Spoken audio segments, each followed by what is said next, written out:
Hello, everybody, and greetings from East Tennessee.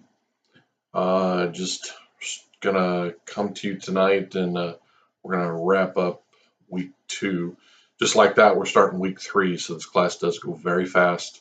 We cover a lot of material, but we do take it kind of slow. We just kind of take the basis of CT image formation, and we go from there. So I just want to kind of cover some basic points for chapter three and chapter four. One of the big ones was the advantages of CT. You have in conventional radiology, you have 2D, your AP and laterals, different things like this.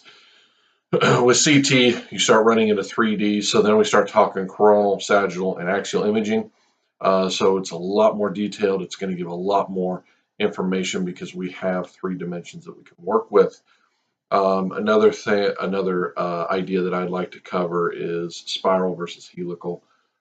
They're basically the same thing. Most of our scans now are helical, which gets into volume imaging, different things like this. But sometimes you'll hear the term, "Hey, I need a spiral CT," and the tech will look at you and say, "Okay, we need a PE study of the chest." That's old terminology.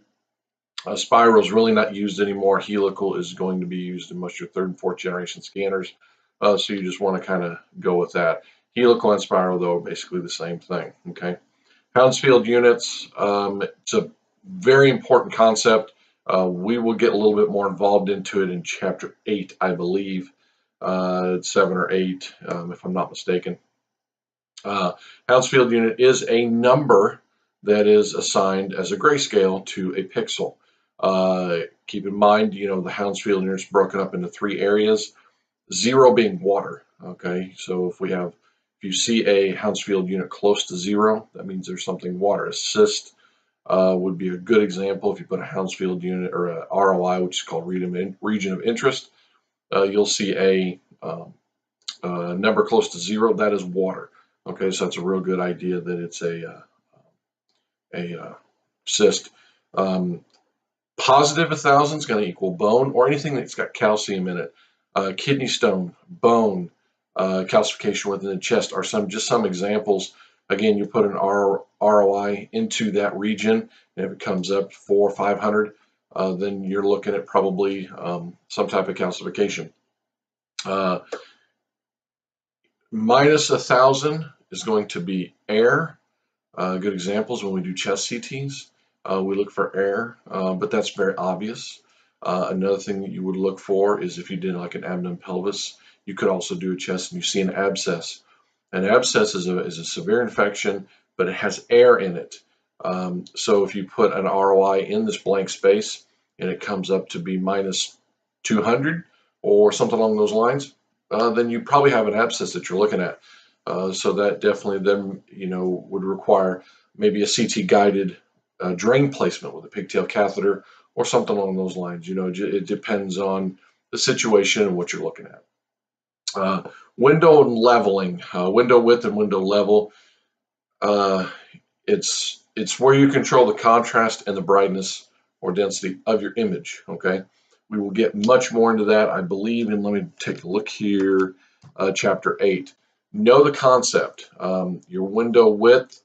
You're setting a set of numbers that maybe from 0 to 100, let's say, and you're going to have 100 different grayscales on your image.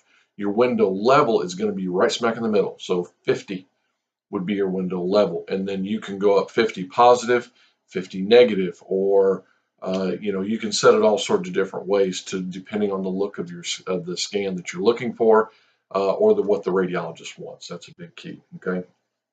Something else that I'm going to spend just about a minute on, nothing real long because I know you guys, your time is precious and I don't want to hold you up for too long, but scan field of view and display field of view. Display field of view is very simple. It's what is displayed on your image, your screen, your computer, however you want to put it. It's what you can see. Now, in the background, there's what you call your scan field of view, and you set that up on your parameters when you do your scan. That's what actually is scan. So if it's a large scan field of view, and you're displaying maybe a medium size display field of view, you can actually go back in and rescan the patient without ever giving the patient more radiation dose, opening it up to the scan field of view, and actually including that, that specific anatomy within your scanner. Okay, so we'll get a little bit more into that when we start talking retro recon, different things like this, but this is just kind of give you an overview. Chapter 3 does a real good job of that. Okay, switch to Chapter 4 now. To wrap up, we start talking about the generations of the scanners. Most of your clinical scanners are now 3rd and 4th generation, which then that gets into multi-slice scanning. Multi-slice scanning is kind of a conglomerate of new technology out there that's created us to create more than just one image every time the tube goes around the patient. Something that's really helped with that is the slip ring technology. Slip ring is a ring that goes over the scanner. It's actually inside the scanner, and it's got these brushes, and that's what handles the electricity that goes to the tube. Make sure you understand slip ring technology. It's very, very important. Some of the things that you'll want to know is rotate geometry. That's a 3rd generation scanner. That's where the tube and the detectors rotate around the patient. Or you have your rotate stationary geometry. That's a 4th generation scanner. That's where the tube rotates, but the detectors are stationary and they're all the way around the patient. There's pros and cons to both scanners, so make sure you understand those. Okay. X-ray tube, you guys should know the X-ray tube. I believe Tammy has covered that in a previous class. If not, let me know. Shoot me an email, let me know, and I can give you I can create a little brief PowerPoint. I know it's on the other one, on the Chapter 4 PowerPoint, but just, I can create a real quick PowerPoint that gives you the idea of what an actual, the X-ray tube looks like. The CT tube is an X-ray tube on steroids, is what it is. It's a very larger tube. It's got a large anode, and it can handle a lot more heat than the X-ray tube itself. Okay, collimation. There is multiple levels of collimation. You have pre-patient, post-patient, you have pre-detector. All those will help scatter, so that way you don't get the streaking across the scan. If you've ever seen that on a CT scan, if you ever see a streak, that is an artifact, and that's usually caused by some type of scatter, radiation photon hitting the detector. It's got to read it, so then it doesn't know what it's looking at, so it creates a streak along there and just creates a big white artifact that goes across it. It can be very annoying, especially when you start scanning, say, through a permanent retainer, and you're trying to do a brain, or if you're doing a younger person and they've got a set of braces and you're doing facial bones. And again, very, very annoying because you can't really see a whole lot around there. It becomes very, very non-diagnostic, but that's just something we have to work with. Okay. My final idea that I want to talk to you about is the digital acquisition system. That is the brains of CT. Okay. That is the system that's in between the detectors and the computer.